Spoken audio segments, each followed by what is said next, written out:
Quoi outil poto avec Kishasa na habité est-ce que délivrance passe à la chambre ok d'accord délivrance bon na habité biso condition mais nabi tant mutu alobi que toza wana pour la délivrance est-ce que ba voix wana oh ezobima na ba charme wana est-ce que ça va voir bateau ba ça la délivrance approche-toi je vais to landengo non est-ce que ba charme wana tu sens voilà je t'ai dit je t'ai dit il faut que je te touche parce que c'est ça même quand je c'était seulement les caresses parce que quand il voulait plus que ça je lui disais non et c'est comme ça que je sens aussi que ça là je ne peux pas c'est ça que j'ai dit même s'il n'a pas de pénétration il y a un ani même s'il n'a pas de pénétration il y a oh est-ce que batu moko bazaki na mais et puis prophète moi bazalaki déjà na bolingo ezali prière te et bon prière mu dotina na sous-vêtement pas mandé demain pour se manifester à la ligne kola mbeto yolo barane quand je te touche tu sens quoi wana démon et puis prophète Shalom, shalom, bien-aimés dans le Seigneur. Merci. Nabino Nyonsto Bozola, Nabiso de partout. Tika ete nzama lola amo nabino pe lola et futa bino bisika bozola Nabiso. Merci. Nabane Nyonsto basutena vraiment musalo là je vois les pasteurs fais amis il y a la bouche autorisée de l'Éternel depuis Zurich na filo moko ya motema bien c'est de homo depuis Londres. Pe na maman Gisèle Lukelo motema papa Emmanuel na Boston les frères et papi Kongenda nzama lola amo noyo depuis Champ des Fonds l'homme de Simangolo et Sikozola Nabiso Bonzambe na Bonzambe Lola Ezofuta Simana Anto Yaroloba Kenzama Boto Koye Wapi Inamanso Azo c'est bien aimé dans le Seigneur toujours na cadre ya ko informer mino minga ko bezate le lot tozana banane na plateau na biso en tout cas to qui ça vraiment ki Bonzambe na maloba en tout cas beaucoup za vraiment béni tozali na prophète Gédon Bekanga. Ok, vous voyez très bien. Shalom prophète. Shalom papa. Ça va? Ça va bien par la grâce de Dieu. Ok, tous allez na apôtre Basile. Oyo azali na droite nanga. Bonne santé apôtre Basile. Nzamba Kibiso Mawa. Santé ça vraiment très bien. Na Siangulu na. Ok, merci beaucoup. Voilà, bien aimé dans le Seigneur. Et na bangone toromera okitsa. Ki bonzame to mega kosala analyse ya likamoko ya munene makase koi na corps di Christ bien aimé dans le Seigneur. Mais avant que tokota na mozindo ya émission na biso tozotikela bino na maboko ya réalisateur na biso Arnold Kamambe atalisa biso élément moko ya ngone permettre biso tokota na sujet ya lelo ya émission na biso suit c'est que la régie va nous proposer tant wana kusanga wana ndazo salba binyanka ya ba biloko ndenge na ndenge papa j'ai vu des choses de couleur que Dieu soit loué parce qu'il n'a pas permis na tomber on écoute tout là ba audio et on se retrouve tout juste après seulement avec papa Jean-Philippe Zobaïza à soi. Je vais prier pour que le Seigneur t'aide. Est-ce que tu peux Dieu qui t'aide pour que cet esprit-là. Tu peux t'approcher de moi. Approche-toi. Je m'approche de toi. Pour faire. C'est vous, Madeleine. C'est moi. C'est Madeleine. Oui. Tu veux que je m'approche de toi? Je te touche. Oui.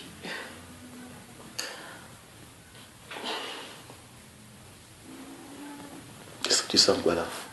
Je t'ai dit. Je t'ai sentiment. Il faut que je te touche. Je t'ai expliqué ça tout à l'heure. Je t'ai pourtant dit ça.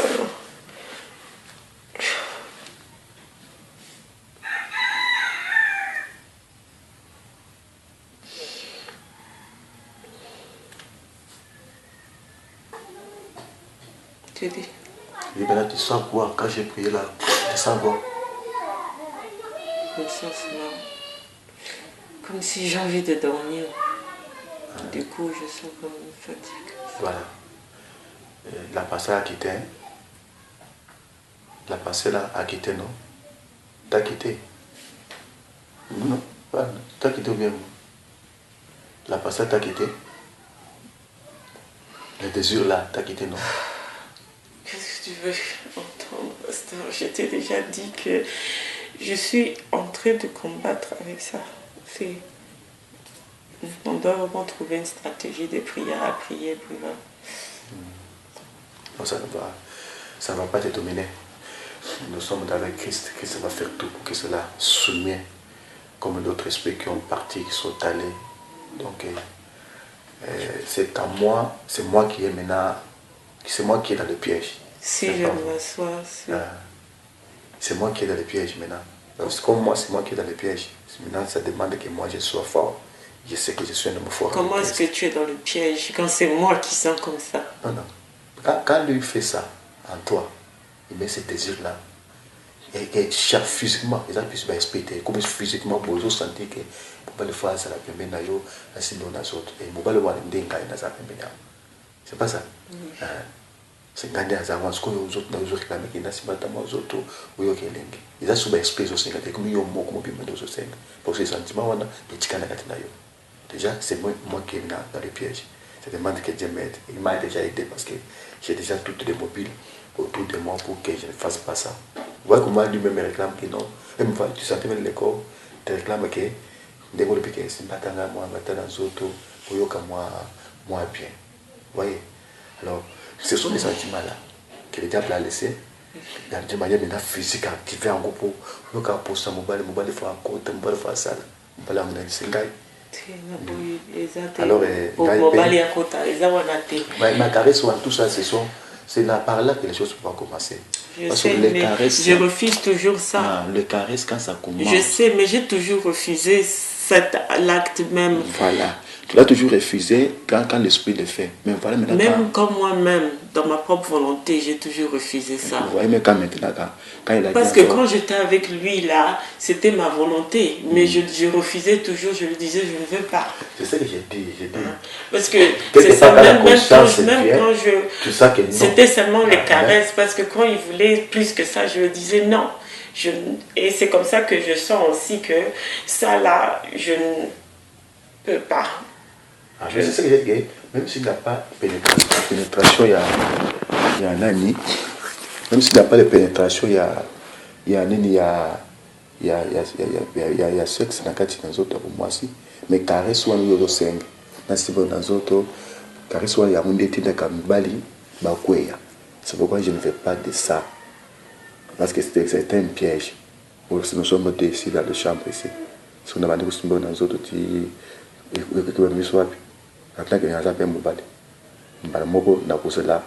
excité et il y a des gens comme c'est un péché qui va s'introduire. Le diable va profiter. C'est pourquoi je ne fais pas dans les autres. Attendez, il y a moko aux autres quand on a une chair, c'est sous l'esprit. Tu vois? C'est pourquoi je ne fais pas c'était à ça. Parce que nous sommes dans les services et Salem.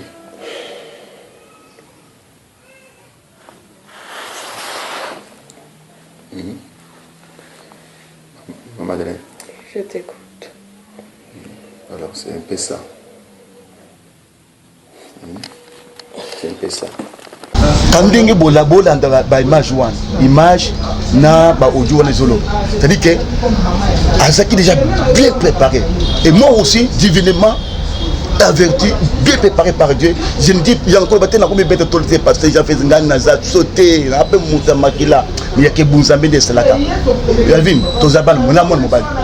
Naza mobile, naza, je ne suis pas impuissant. Je suis un homme qui a toutes les réactions en tant qu'homme créé avec le Seigneur.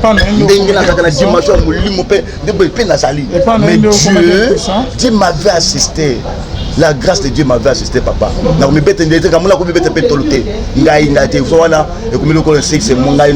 C'était la divinité. Dieu m'a fait grâce pour qu'elle m'a surmonté. Même elle-même, je le suis. Alors, toi tu supportes, mais moi je ne supporte pas. Toi tu supportes ça, mais moi je ne supporte toi. Ok, c'est bon. Alors, c'est comme ça nous sommes allés avec elle comme ça. J'ai gardé ça. Mais tout d'un coup, tu as bandit continue de un message à ma bé, na benga kabiyan. Bonzambe na bonzambe lola ezofuta simana to ya koloba kenzama boto ko yo bien aimé dans les 5 binomo boto là je crois que bandeko balana ki miso la fois passée amona ki ndenge pasteur ameka ki un peu koloba pe ba bilili en tozu yango et pas pasteur yemoko mais tozo banana na apôtre et prophète Gédéon Bekanga ameko pesa mécanisme réaction mais par rapport à la vidéo to Hollande. Réaction on a c'est un regret. Ils ont vraiment regret à Makassi. Et ça vraiment c'est l'immaturité. Ils ont vraiment immaturité à Makassi. C'est un regret. Donc Papa Alvin, c'est vraiment un regret pour moi. On a regretté Makassi parce qu'un homme de Dieu, il peut tout, mais comme ça, il fallait pas. C'est vraiment un regret. Ok, apôtre Basile. Merci beaucoup. Na pesina nous ba na nzambe nyonso mbote na kombo na Yesu. Nzambe a pambola bino. A pambola peyo Papa Alvin. Alors biloko aboye, je crois que na répétango toujours pour na oloba que na musala nyonso il y a ce qu'on appelle les règles de déontologie et d'éthique. Ça existe partout. Et ça existe dans le domaine nyonso, dans la profession nyonso. Dans l'avocature, dans la médecine, partout dans l'administration, même dans le sacerdoce, ça existe. Il y a des règles de déontologie et d'éthique. Oh, ils ont réglementé via Moussa Yanzambe. C'est écrit dans la Bible et puis c'est apprenable. Mais c'est étrange qu'il y a quand même des gens, oh yo, Moutazomi Benga quand même, c'est un homme de Dieu, mais tout comme on a un niveau, ils ont sonné. Les apémao. En fait, c'est donc comment on a dit là, on va réagir. Bino kota la que bino ba pasteur, on de quoi outil poto. Aïe katina sika na Congo comme cas de délivrance. Tela makam et ça la mi papa. Pasteur pour tout ya le bique d'aline de quoi moi si né à tenter. C'est que ba sœur et bébé donc on a la poto ba ya tenter ba pasteur en akin. Bon, la première des choses, on a la certitude. Mais on a le comportement de l'homme de Dieu. Oui, il y a un temps autre, temps il appel, temps il préparation, temps dans le ministère. Ces 3 étapes doivent être il fait à la nyonso accompli, c'est-à-dire qu'il fallait que là tous les 3 dimensions, bengio, préparer yo, introduire yo. Jésus a eu 12 ans, il a fait un miracle. Mais dans 12 ans, il a fait une synagogue à Bani Moussala. Il a fallu azela tanaye koka. C'est-à-dire qu'on a la pressé. Tu vas te belé, mais quand même belé, comme ils ont manqué de préparation d'encadrement. L'appel est cause là. Mais aujourd'hui, tenter de former, de préparer pour introduire dans l'appel. Dans le cadre du ministère. Pour de quoi outil poto avec Kishasa. Est-ce que délivrance passe à une chambre? Ok, d'accord. Délivrance, on a habité. Biso amsou nzamba saib songo lui okamba l'église aba 2-3 personnes. Soki mutu na kuta na kaya bongo na wesa mutu na yaka église. Ah bon? Po oza na poto, oza la wapi, oza fidèle ndenge mona fidèle à Kinshasa, ndenge mona fidèle à Bas-Congo, ndenge mona fidèle oza même na fin fond ya mumokili. Biso nyonso toza bana nzambe nzamba songi biso na prix moko. Délivrance spéciale ya mutu ya la raté. Bino nyonso tout boko ya prière.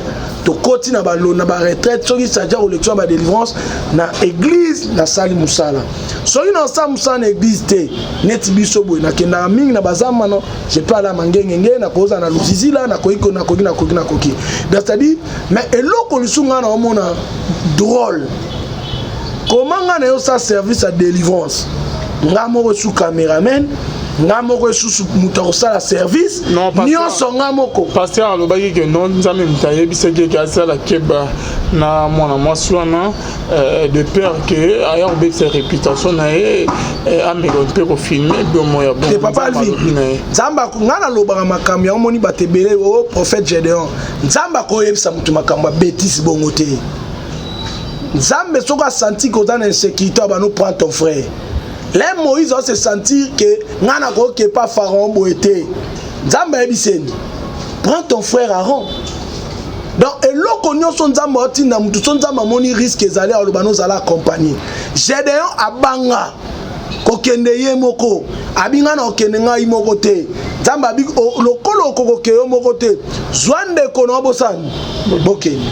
Donc c'est-à-dire place nyonso nzambe donc voilà les gens dozo boya kokende ba c'est soit pourra azui frère na pourra akena pourra donc un loko nyoto so mutu nzamba komi ko interpeller c'est que place ana ko ke suyo mo côté faut bozala deux soki nzambe muta loba ki fait bazala deux mais na ko tale loko wana papa Alvin c'est clair ngai pona nga na discerner ngo boy basali ba venti na ndeko mwasi après ko sala ba venti ye anga comme ça ndeko mwasi donc la place ne ya bando zwa mbongo ça ba venti ne na comprendre mais ba bimit ba ko ene kobo tolo ba dans langage non ba lui que ba ko ene kobo ba komi na niveau ya ko ene kobo après yango ko sala erreur wana ne ye ati na deuxième partie aye ko zwa image ndeko mwasi lera zu image wana ezaki moyen moko ya ko banda ko bangisa ndeko wana na osalo ba chantage pesanga mbongo pesanga boye donc si je comprends bien c'est ce que l'homme de Dieu a fait or ngaku na komina ba réserve on a droit wana te ya ba ke mutaza photo vrai pasteur mais l'acte posé c'est pas bon OK apôtre Basile. Bon, moni déjà passé quand on va passé. En fait, délivrance kutu. Hier soit kangoli batna balabala. Hier soit kangoli batna kacha église, na kacha synagogue. Délivrance ce qui est cause en endroit mot à propriété. Mais quand même, la condition est cause à réunir. Mais la condition. Mais Nabi, tant que Moutalobi que Toza wana pour la délivrance, est-ce que va voir wana? Oh, ils ont bien ma charme wana. Est-ce que ça va voir bateau pour la délivrance? Approche-toi. Je vais tout l'endroit non? Est-ce que va charme wana? Hier, sous temps à commis et pas ma démon à lobby, je vous ai donné l'autorité pour aïbaki que Satan a eu la violence.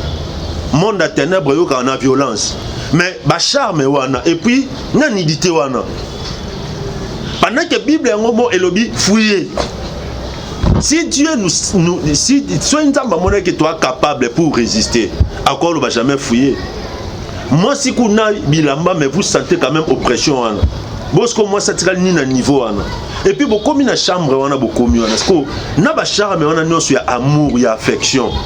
Des fois, c'est la même chose. Les gens doivent avoir la conscience professionnelle. Et puis, yo moko encore que soit image wana yo moko ya obimisa encore moyen de c'est la sorcellerie. Mais oko comme na niveau na ndenge ni toi un homme de Dieu. Oko comme na niveau ni que moi sona na ngote me yondo ye na ngona media. Mais hier, mais à c'est la vérité, non, que peut-être moi, ça a déjà le retard. Il y a une Azananzela, moi, c'est à y tenté. La route qui peut pour la Roko, il s'est à non, Azana ba moyen sur la tête, c'est la vérité, mais oh, assez donc, assez cloué, moko. Oh, ils ont le ami fundi à s'acquiser. Que voilà, tala bouta. Et bon, papa, est-ce que les Camounions sont tous sur le lobelo? Il faut se défendre. Il va lobelo mabé. Mais ma coutonne dans côté. C'est ça un homme de Dieu. Un homme de Dieu ne se justifie pas. Parce qu'il y a beaucoup de côté. Mais si vous avez le loco bon pour la nuit. Pour la preuve, côté ça que non, avec une ça moi c'est mon tailleur côté. Preuve aïe nango et oh aïe nango et preuve tes accusations. Les accusations. Il s'accuse. David Kouta zui moi si aïri n'a pas preuve ni sur batouba mon maintenant Psaume 51 David azol babi Seigneur j'ai péché contre toi seul dans mon sang nzamba na compte rendre né na nzambe aya relaxa nani po nani mutabenga nani mutaétablissé to ya sambela nani. Or la Bible dit muto azope so foi na ye po batouba mona ye rien que so batouba monio ozu de ali futi na yo mais ozo sala makamu po nzambe amona ye pe nzamba zo lokumu. Et puis, nous sommes tenus par les secrets professionnels. Amen. Est-ce que ça vraiment pasteur il faut exposer nudité na ye? Tous avons un sens qu'il y a délivrance. Nous sommes tenus par les secrets professionnels. Est-ce que ce moment papa Alvin, tous gérer ma vie à battre. Tous gérer ma cambo est sensible à battre. Au moment où nous sommes abandonnés sur le cambo, bon montono qui pour ça au là. Moutou soit bien absolu kamabi papa na o compter la discrétion na o mona a confier li kamabi papa na o compter la discrétion na o Ce qui m'a mentionné à solo n'est pasteur Abel qui délivrance et qui attentat qui. Mais nous sommes tenus par les secrets professionnels qui veut que Likambo Moutouaye Bicho en tant que pasteur au cours révélant Moutouté. Likambo Moutouaye Bicho dans le cadre professionnel. Atayo. Likambo Moutouaye confié dans le cadre journalisme. Au cours révélant Moutouté. Ce qui va sanctionner, ce moi ça n'a une idée que je suis devant un homme dédié et que Yesko a commencé à la publication, a commencé à chantage, ça n'a pas de sens. Et ça le médecin moko a consulté moi l'ambani moko a consulté moi si moko mais après tout le monde a tiré image patient qui parle a tikala kini a sala kiboy. Mais où est la conscience professionnelle? Nzamba zawapi. Les gens doivent comprendre qu'il y a ce qu'on appelle les règles de la déontologie et d'éthique professionnelle. Ça existe. Et que faut bailler bango que ezalaka. Musala nzambe et yana ba ligne. Ce qui moi sana a qui pénal délivrance. Mais exposé mais pourquoi? Donc mais à part ça, oui, na kirdam ya mutu. Somme ta sali kirdam pana yo. Na kirdam ko yamba mutu alobi ke ngam na lien intel. Et ça secret à Moussala. Un pasteur a lokola omoni ba dal o ya bakaka. Là ba ya ko bimisango. Est-ce que faut ba saliter ba nolba o salita papa o ya mwana o ya non. Un pasteur a mutu o gérer ba vie abato ko ya ba mbandami balé. Ba yo confesser ma campagne et souki yo na mutu solo la na nzambe. Pasteur ko zo vie ya mutu te exposant. Ça c'est l'immaturité. Vie ya mutu ba beta ngote. Et ce qu'il y a yo moko za secret on t'a partagé na yo. Ce qui a solo le cas qui ndenge le kiwana. Okoya nango ana media ko sala nini. Mais prophète Gédéon Bekana apôtre Basile comment na kebino ba pasteur on dirait que beaucoup mo la confiance mo na bandimi ke ba na ba kepa na bino prophète. Tozane espionné. Évangile ya Nzambe est changé.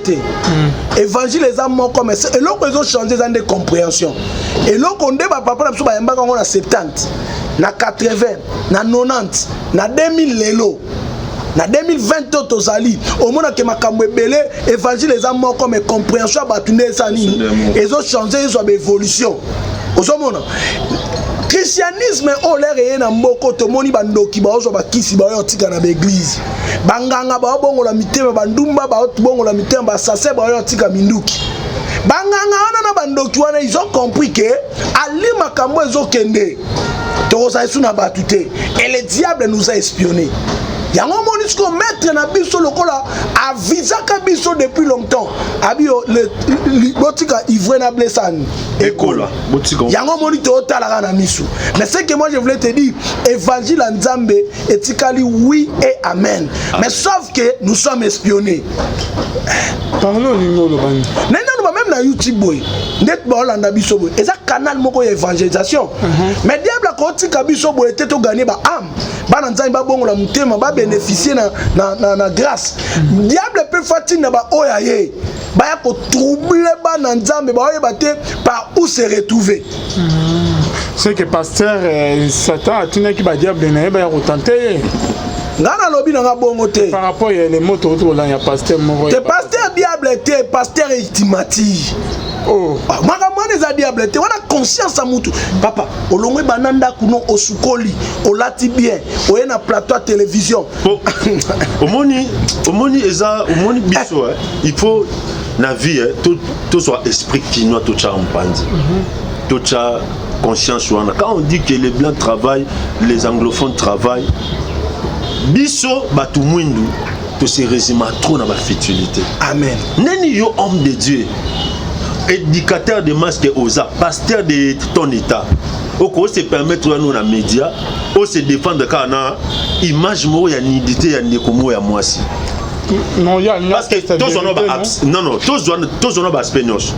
Prenons par exemple des prophètes alobake ba s'aventurer qui bon no mal. Est-ce que c'est important pour pasteur ou se défendre à la image? Donc on la bana Nzambe confiance wana te mais na babiloko bana Nzambe ba comprendra où il faut aller. Tant batala biloko ils comprennent que naxo il faut na kena ke wapi. Parce que ça ne peut pas exister comme ça. Tu vas dire que tu as pour un moyen de défense, tout le monde va apprendre l'image, apprendre l'identité à Moutou. Papa, si ça bateau, musique profane, peut-être ça va.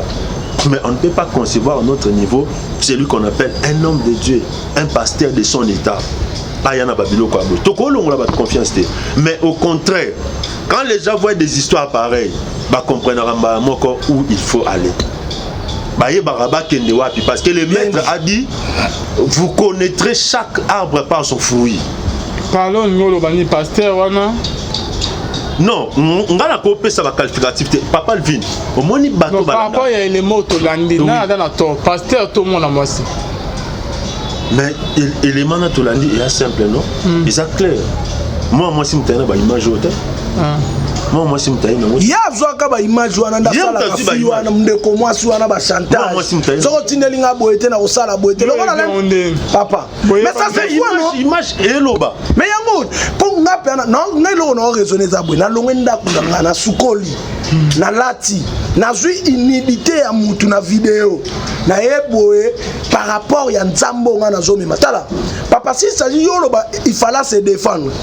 Joseph Soazaka na tana biso le fa côté ma pas combien pour la loi mosaïque et lobby batumi balé so ba fiancé non ko se retrouver dans zémité mais Maria se retrouver dans zémité Joseph Fabi il faut te rompre secrètement ngana ko ka humiliation te kende na yo mais na butu selon Matthieu 1 verset 23 ange aye ko yebise na ndoto o kondima zemi wana siko yo papa Joseph Fako te banda ku combien ba sa batuke zemiana eza ngate eza molimo mosanto eloko mutu na nzambe to mwana na nzamba ko tika la constant conscience nous aka pire boso nzambe malgré tout ce qu'on peut te dire ata ba traiter ondenge nini yo tika la pire na miso nzambe po mokili et salama eloba et moi je dis souvent là où il y a la masse Dieu ne pas là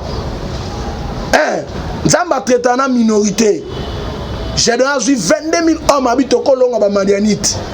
Zamba a dit ceux qui vont gagner, bango et boa 22 000 peuples à Kolobani. Bango mo comme babundi yango ba gagner. Longo la ba misusu. J'ai donné tellement bi oya banga bitumba zonga nenda. Atikali mamo 10 000 12 000 baké. Zamba bi boza suka ebele. Mima bango na mai. Oro mona otoka mai na loboko akene bitumba. Oro la pe mai lokola mbwa tient de côté.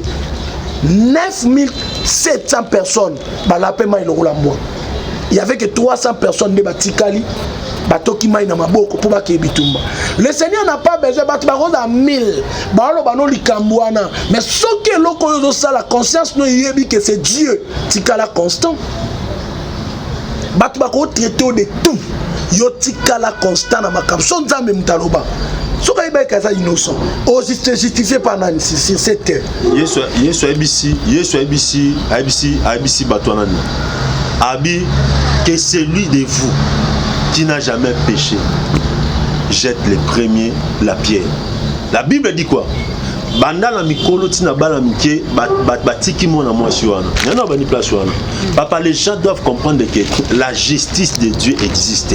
Amen. Pour vous qui craignez mon nom, il se lèvera le soleil de la justice. Amen. Nzambe a justifié Rabatou.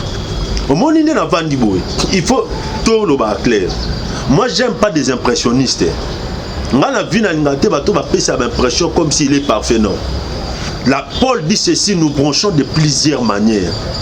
Moutounion soit un défaut, un erreur, un qualité. Parce que aux amoutou. Soyons comme parfois, comme il est. Moutounion soit un erreur, un péché. Mais des fois, il faut tout ébaquer. Namakambouana nyon somuta justifier nzambe. Est-ce que vous avez des défauts, une erreur à battre sous les lots? Ceux qui nzambe te, mout pas qu'on zoate. Amen. Mout pas qu'on bongate, mout pas qu'on réussite. Parce que ceux qui ont battu à cause à zoate. Mais est-ce que le quoi nzambe a juste dit moutou atala rabatou? Il peut être mobile. Mouton soit ça mais à ça pourquoi? Mais pourquoi l'homme de Dieu a se justifier ti à comme un niveau à bout? Si au comme un niveau donc au ternir réputation à image à Mouton aille pas non soi disant aille le quoi empaté. Aille le quoi moi non. Moi je crois que kota la biloko on a besoin na porter tena loba pasteur nde azamabe moi sende amabe mais image et loba ya ngomoko et loba très clair mais pourquoi quand je te touche tu sens quoi est-ce que on est là normal comme ça ba aussi mais na lipeka non mais ça yo ça délivrance solo bana muto benga muto on a commone dans esprit on appelle na kombo ya mwasi ya ndeko mwasi ana Yesu nzambe mais devant un esprit mauvais a azako ordonné. Mais prophète yo tango beta liso anda ko ke délivrance ko sa mananda ko te ke prière bona bobino mi balé to moni liso ya la femme tsunami que l'homme de Dieu Élisée a qui non prier les moi na bazai ka bango mi balé non ngana biboyi omoni ba conteste que c'est ba contexte très bien ba conteste que c'est ni tout nangani mais Elisa va kenda tina no Géaziti abi Géazi yo kende nanu mwasi ndalobi ngana olinga Géazi te ngana lingine yo moko sani okende nanga mais Elisa va kende il a envoyé d'abord Géazi était témoin. Pourquoi je dis que Géazi était témoin? Le jour où Géazi a côté dans le palais royal, tant Elisa Koufi, Babi Géazi roi Tounier, quel est le plus grand miracle où Elisa Sali? Géazi habité. Le plus grand miracle où Elisa Sala, Ezako Sekousa Moana. Directement, Sinami Toko Tabi, voilà, maman et moi n'en kutu, c'est que Géazi c'était là. Papa, ce qui est comme ma kamumuta benganeti na flat. Na que prière ça peut arriver. Papa, j'ai dit on a Kishasa, on a besoin de mono. Je peux venir seul. Mais ce qui est comme il y a prière, il y a un service à la délivrance. Na évité parce qu'il y a des esprits. Na évité sur comme il a battu une expérience que on a délivrance, ministère de délivrance na depuis 2006, na mon appel en pleine délivrance, il y a Moutaliboma à coller na katinga chemise. Si on s'en qui seul. Moi, moi, c'est à colo, bon, à quatre chemise. Donc, là, il y a déjà délivrance. Là, il y a un moko quelqu'un qui commence à prier des photos dans la deux. Voilà pourquoi Yesu Mkolonga Tinda ba disciple de Atinda à mon côté. De point idée. Place au toqué. Si on a un solo, je peux venir seul. Mais si on va prier à la flat, il faut en avoir 2, 3. Pour me qu'il comme ma camébélé. Il y a les erreurs des autres. Ils ont escalier pour me mater la tête. Mais erreur, il y a aîné, erreur, il y a collègue, erreur, il y a l'équipe. Et il peut s'en rendre boignant. Et là, on a comprendre les sons qu'on tirer dans ma cambo. Et ça, à la prochaine fois, on a besoin de service. Il faut en avoir 2, 3. Pour ceux qui ont des 3, ça peut makamba boye et ça maté.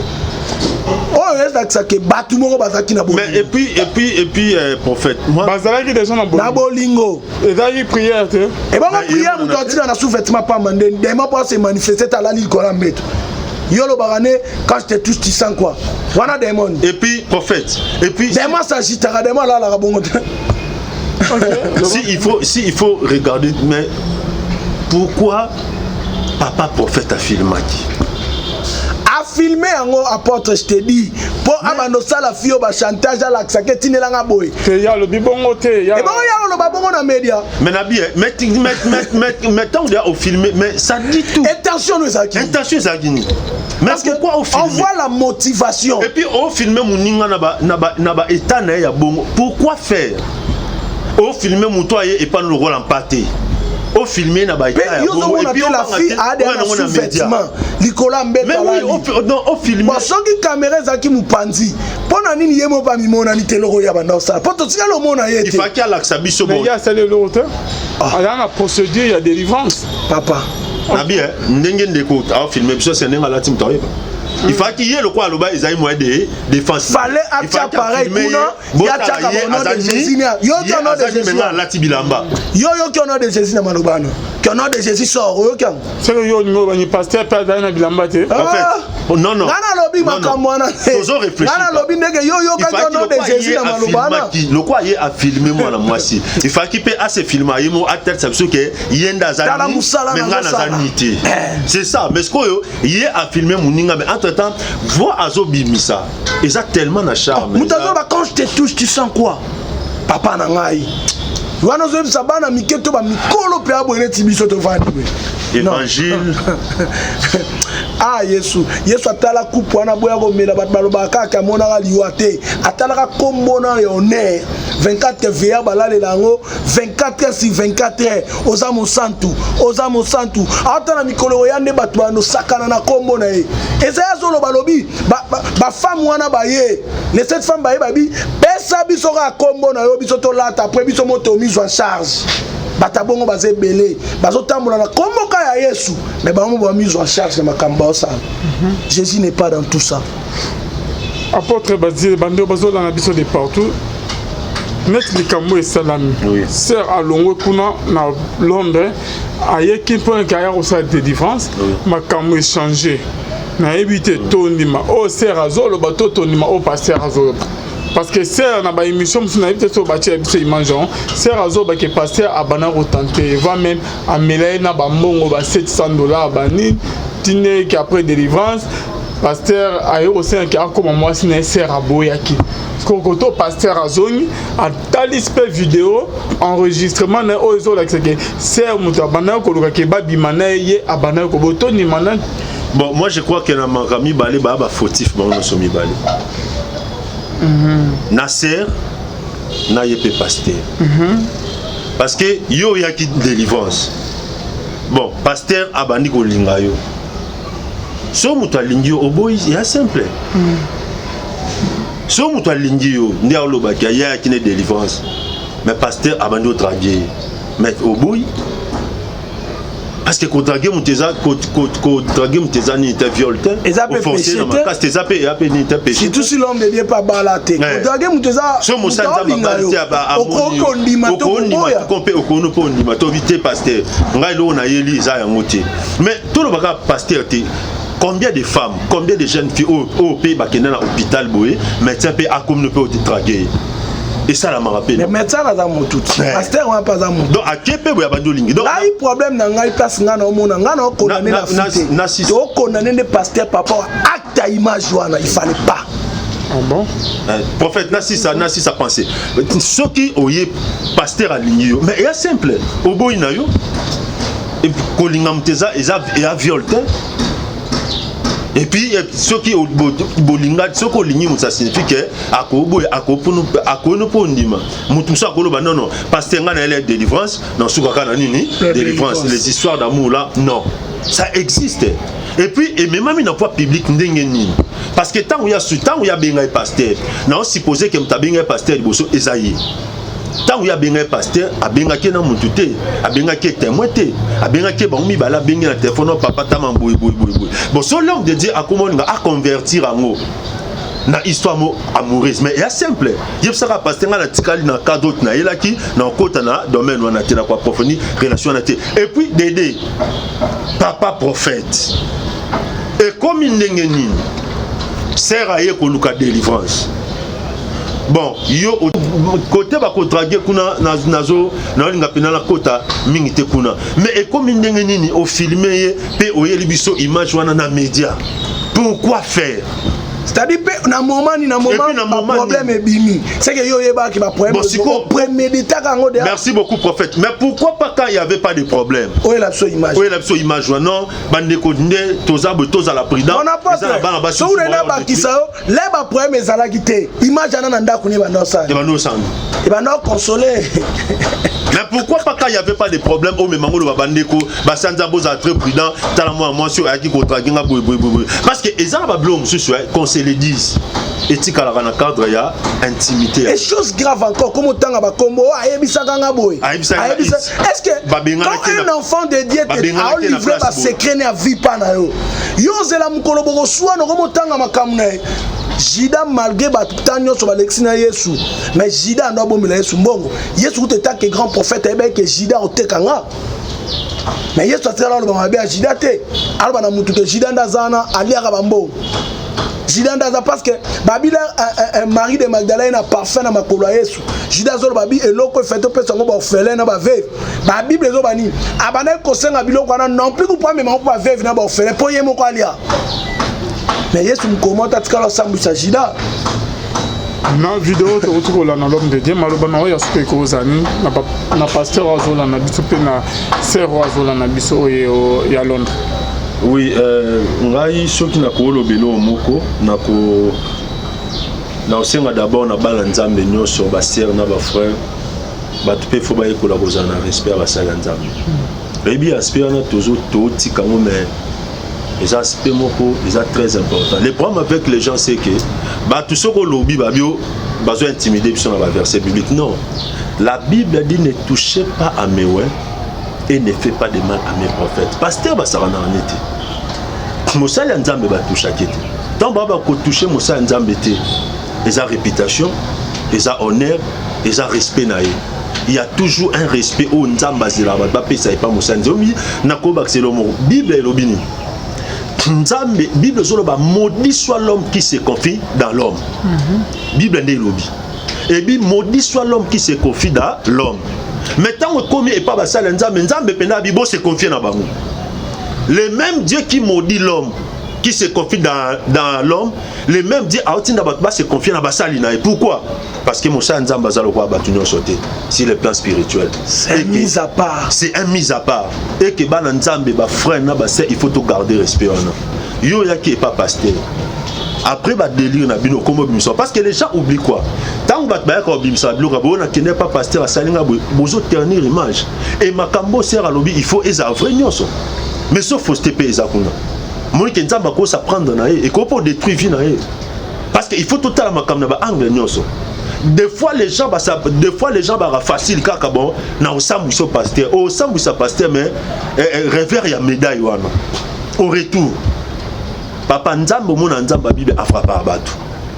Moi je dis aux enfants de Dieu yom to traitana pasteur moko il faut avoir beaucoup d'égard, beaucoup de respect. Pasteur azamutu ana berer ana ba défaut azapena makambo ko sala pe. OK, ils appellent défaut. Mais il faut eba non ke na monene et surtout son makambo na conscience no boyebi ke ngam na banda ke likambo. Il faut être très prudent. Pour les hommes de Dieu, les hommes de Dieu tout respecter musala nzambe. Tout respecter bana nzambe o nzamba otinda et pas na biso. Baza bazo bati. Tous en a respect, tous en a conscience professionnelle, tous en a respect à bato nzamba otinda et pas na biso. Un homme de Dieu c'est un commando suicide. Et ça makam suso bat ba confianga. Na loba tam suna ke kufa pe nango. O betela mutute o koyebisa mutute ezama kam susu o mosanza mango tam su même moi sini atikalo ebisete. Amen. Tam su même moi sini alala na ye mais alala nembe tout moko pardon atikalo obeteleti. Merci apôtre. Donc je crois bien que basa nzambe tous a pris dans place wana tous en a conscience professionnelle wana et ça là que musala nzambe et que très bien. Numéro non rapidement tout comme numéro na plus 243 89 69 16 721 plus 243 89 69 16 721. Na bossa n'était pour appeler ça programme na biso jeûne et prière il y a chaque mardi. Alors mardi encore toi na bosse benga biso thème na biso ça va tirer mon âme de sa prison. Alors benga biso yom toi na problème spirituel yom toi na kata prison toi na kata condamnation spirituelle to sambela chaque mardi ko la bosse toi na bana nyonso. Alors yo pezo temps pour na benga biso et na rappeler to baki dernier mardi il y a mois de décembre il y a année 2019 to sambela prière et pendant 3 jours. Alors les orientations de nzambe apesaki alors yom to soit opportunité kota contact na biso pour que mardi to na jeûne et prière oh nous sommes en train ça comme orientation tous en pour faire part na bino que Dieu vous bénisse. Merci beaucoup apôtre Bazi l'homme de Dieu Maloba. La conclusion nga elona o lo bezaka bwe. La sœur aza mwana nzambe. Mwana nzambe bibebi papa na zaki na ba brebi 99. Na 99 wana tiki bango pas que oluka moko tala valeur ya âme. Soki mwana moko nzamba approcher yo, il faut battre la nzambe ba âme na ye. Il faut yeba ko gérer ba âme. Même Yesu na Matthieu 17 a sali prière sacerdotale. Abi papa na 12 ans pesa kingai. Tala 11 bango yo. Mais mokonde azaki mwana libebi. Donc ingolo ba ke ba âme nzamba pesa ka biso to gérer. Un jour tozala face ya nzambe. Nzamba retourna biso ba âme na pesa ka bino. Bosala ka ngoni. Et na opesa conseil na bana nzambe. Oyebi il y a trop des Ésaü. Toluka mingi ba Jacob. Au moins muto dans l'église ata 3 4 5 personnes. Ayebi valeur à âme. mais mutu oyo azana un prophète derrière Milan na Kinshasa na adresse te ayebi valeur amte yazo lukaze zawa kutena nyama moko lelo abomi lelo azui lelo akena e mukolo maître mukolo papa ozana besoin nyama ana nyama présenter papa te mais Jacob anzo nyama muke abokoli jou papa retourner nyama sa nini apesi bino pe bana na nzambe boyo kanga bien. Vous l'avez dit, vous regarderez mon serviteur comme un saint. Yango moni sinami tango moni Elisa zoleka. Elisa kutabana ote en église te. Elisa sala ba service so to sa lelo na ba église te. Mabi wana za saint homme de Dieu. Mona mosala nzambe lokwa mosantu. C'est pour votre bénédiction. Na mona même na chaîne na ba publication belé. Comment un enfant de Dieu, pasteur moko kolo ba mabeto malam benga na pembeni, vous insultez les hommes de Dieu en public. Ça c'est la malédiction. Beaucoup de gens sont maudits. Comment tu t'appelles un enfant de Dieu mais tu incites les hommes de Dieu? Toyebi nzambete. Yango na on traité bino ba infiltré. Dans bateau ba infiltré évangile à Jésus. Un enfant de Dieu, Azawana pour respecter les hommes de Dieu, pour respecter l'onction des hommes de Dieu. Et na bongonde ozala béni ndenge papa Basile alobi ke eloko nini ko saki yo solina mosanza moko boye simba te yo komota mwana ona mukongo na yo tala kutu na zakina intel tala kutu na zakina intel tala kutu na zakina intel, c'est pas bon. Merci prophète, je donne votre numéro de contact s'il vous plaît. 04 plus 243 89 69 71 785 Bisso plus 243 89 69 71 785. Nous avons un travail à faire le 24 décembre oyo tozana musalo na sanisaka chaque fin de l'année ba orphelin na ba veuve ezaka ONGT mais na mukyo tozwaka na sanisaka bango de partout. Le 24 décembre oyo tozana na prière na bango. À part prière moi mukyo ko ikomona na moi loso moi soso moi nini to pesa ka bango bango pe ba fêter yo pe mukyo monique okoki ko sala bango bolamu okoki ko contribuer quelque chose yitinda par na yo benga biso na plus 243 89 69 71 785 nzambe wana ya ba orphelin na ba veuve arozanga te ko pambolo. Que Dieu vous bénisse. Merci beaucoup. Merci na bilonyo stobola na biso bonzambe na bonzambe lola ezo futa simana onto ya kolobake nzama boto koye. Bye.